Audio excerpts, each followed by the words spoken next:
Hi, this is Maggie from Design Code Debug Repeat. Welcome to the channel and to our 12th video in the Introductory R series.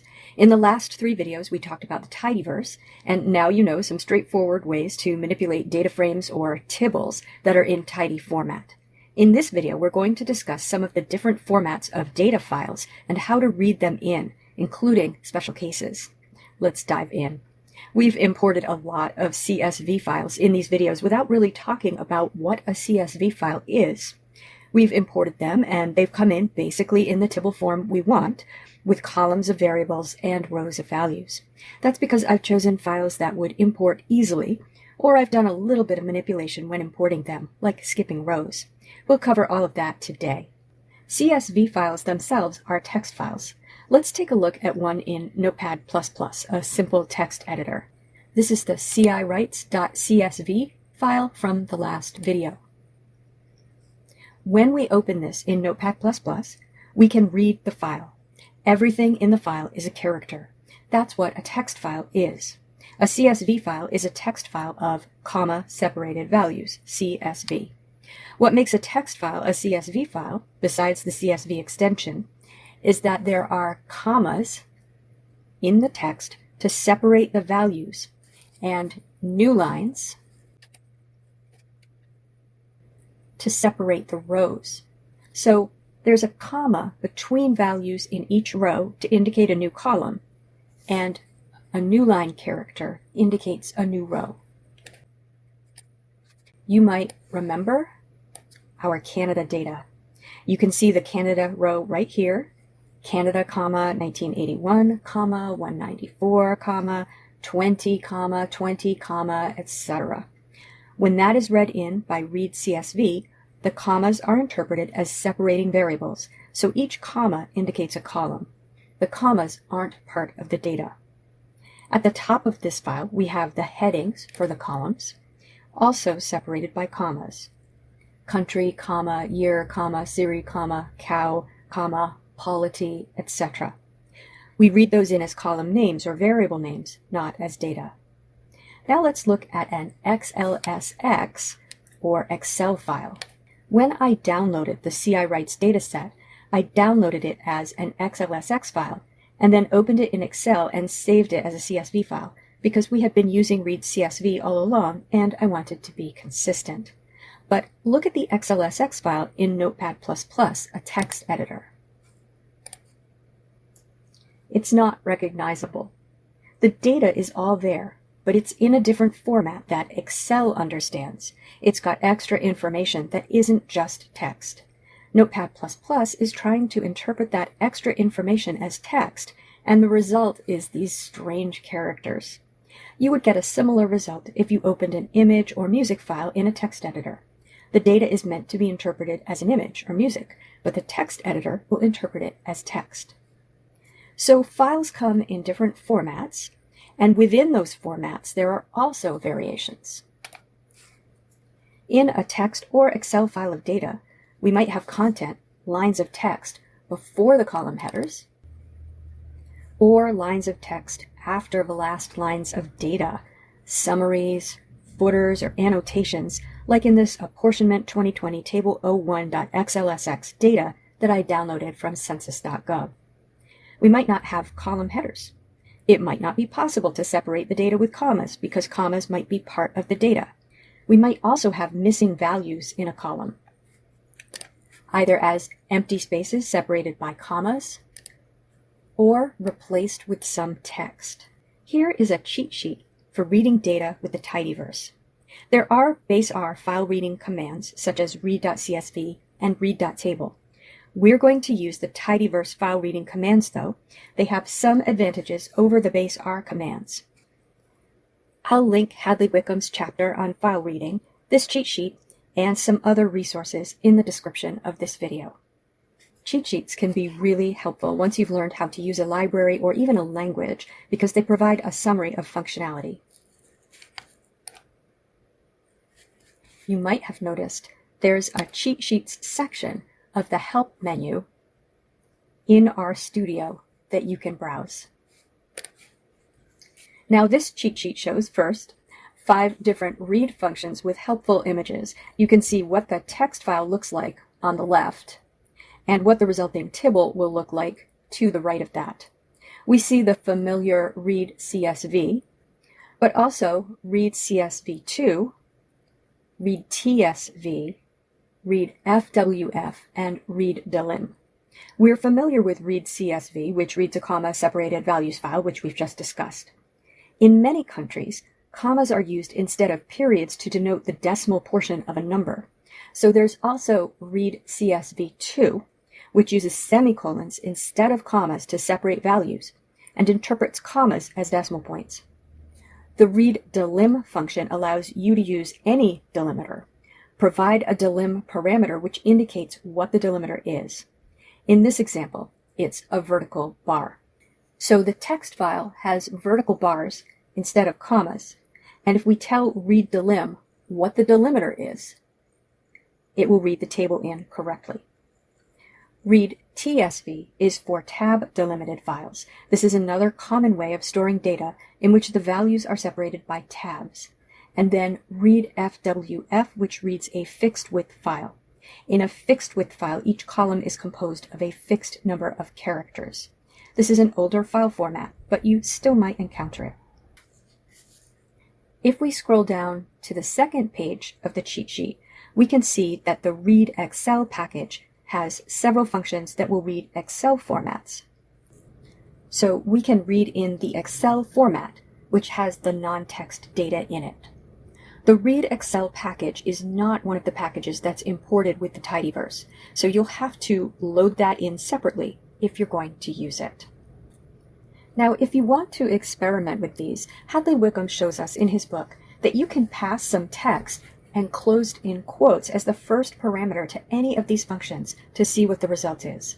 I urge you to learn to experiment with every command you learn because it's a great way to fully understand how they work, and it's good practice in thinking through all of the possibilities in a computational problem. I have some example files that we can use here, so we'll look at a few examples of reading files formatted in different ways into a table structure we can work with. Those are also summarized in the cheat sheet. For example, you can see how to read the file in if there's no header row, if you want to read multiple files into the same table, useful if they're in the same format, if we want to skip lines, and how we want to handle NA values. We'll also talk about reading character data as factor data. So let's take some of these special cases one at a time. This is ciwrites.csv, which we have read several times using read CSV. The first line of this file is the variable or column names separated by commas. Notice also there are no spaces or special characters in the names, making it easy to access the variables using the column names and the $sign operator. And then notice that for missing values, there is just nothing between commas. How is that read in by read CSV? This script is called readerfunctions.r. At the top, I'm loading in the tidyverse, and I'm also loading in the Read Excel library, which does not come in with the tidyverse. We will need that to read files in Excel formats. After that, I'm reading in the ciwrites.csv file using read CSV with just the name of the file, and then we're viewing it. Let's run this part of the script. And looking at the civil rights tibble, notice that the empty space between commas was interpreted as NA values. If we look in the console, we get a summary of what read CSV read in. It read in 7,724 rows and 50 columns. The columns were delimited by a comma, and there is one character column, the country, and all the rest are numeric or DBL, double. Just an aside here, what does NA mean? NA is a value we put in a table when the data is missing or not available. This is very common. Maybe the data for that variable couldn't be collected, maybe it wasn't collected in one instance, or equipment failed, or somebody didn't answer a survey question. There are many reasons a value might be NA, and there are different ways to deal with missing data that are beyond the scope of this video. What we want to ensure is that NA values are present in our table if there was some indication in the file we're reading in that the value is NA. So the commas with no space between are one way of indicating a missing value. NA has no specific data type. It can show up in any kind of vector or other data structure. Let's look at a table that handles missing values in a different way. This file is called brittleness-index.csv, and it's a measurement of the brittleness of various plastics downloaded from openmv.net. If we look at it in Notepad++, you can see that the missing values are indicated by the characters NA. Let's see how read_CSV reads that in without any special arguments.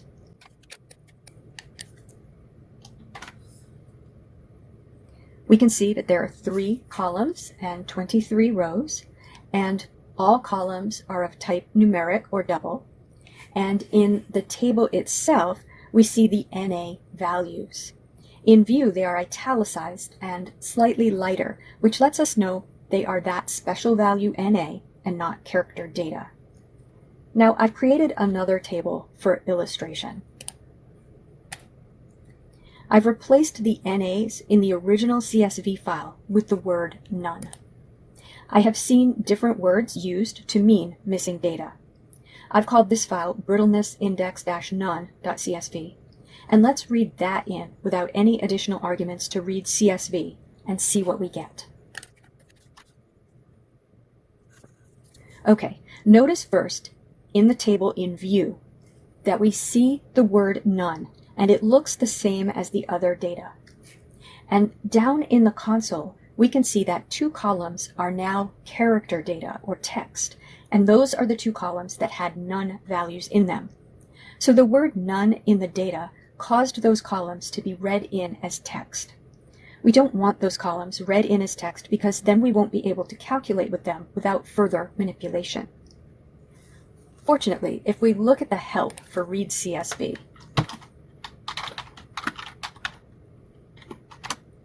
we can see there are a lot of potential arguments we can use to read files in a meaningful way.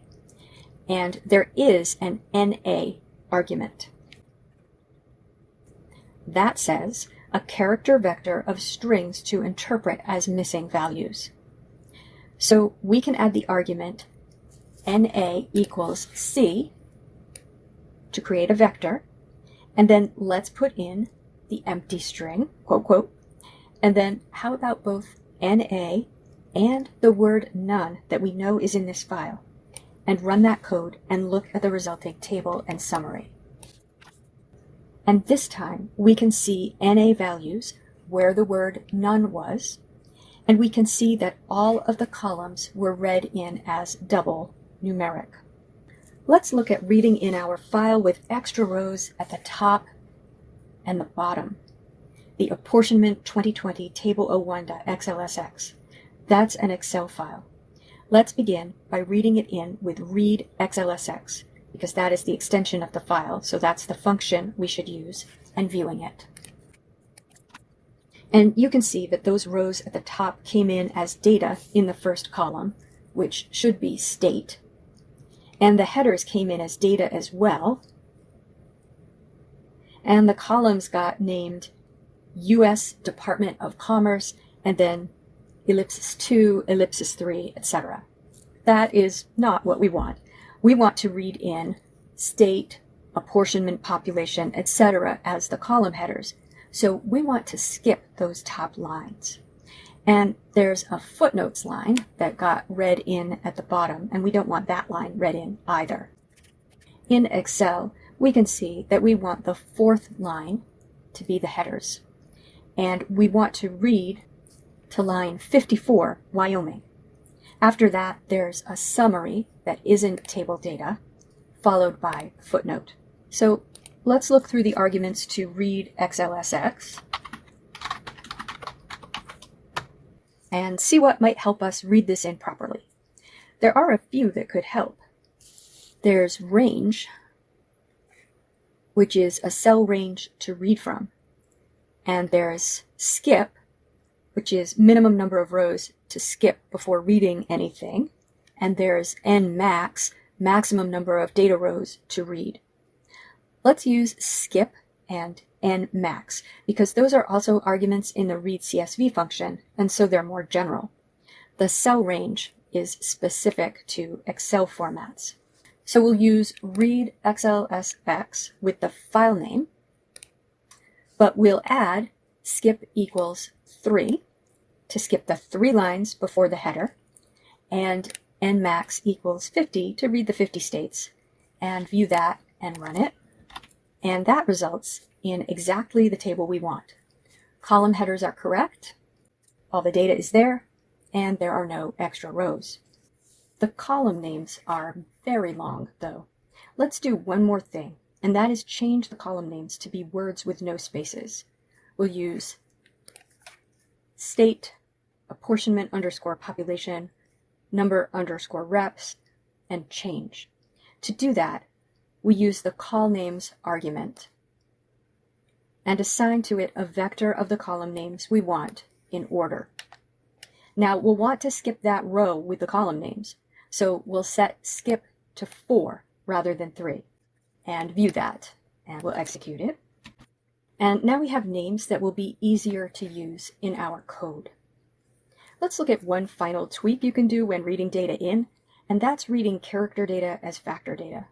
Sometimes we want character data to come in as character data, but other times it's more useful to have it come in as a factor. In our civil rights data, suppose we want our countries to be read in as factors rather than character data. We can do this with the call types argument.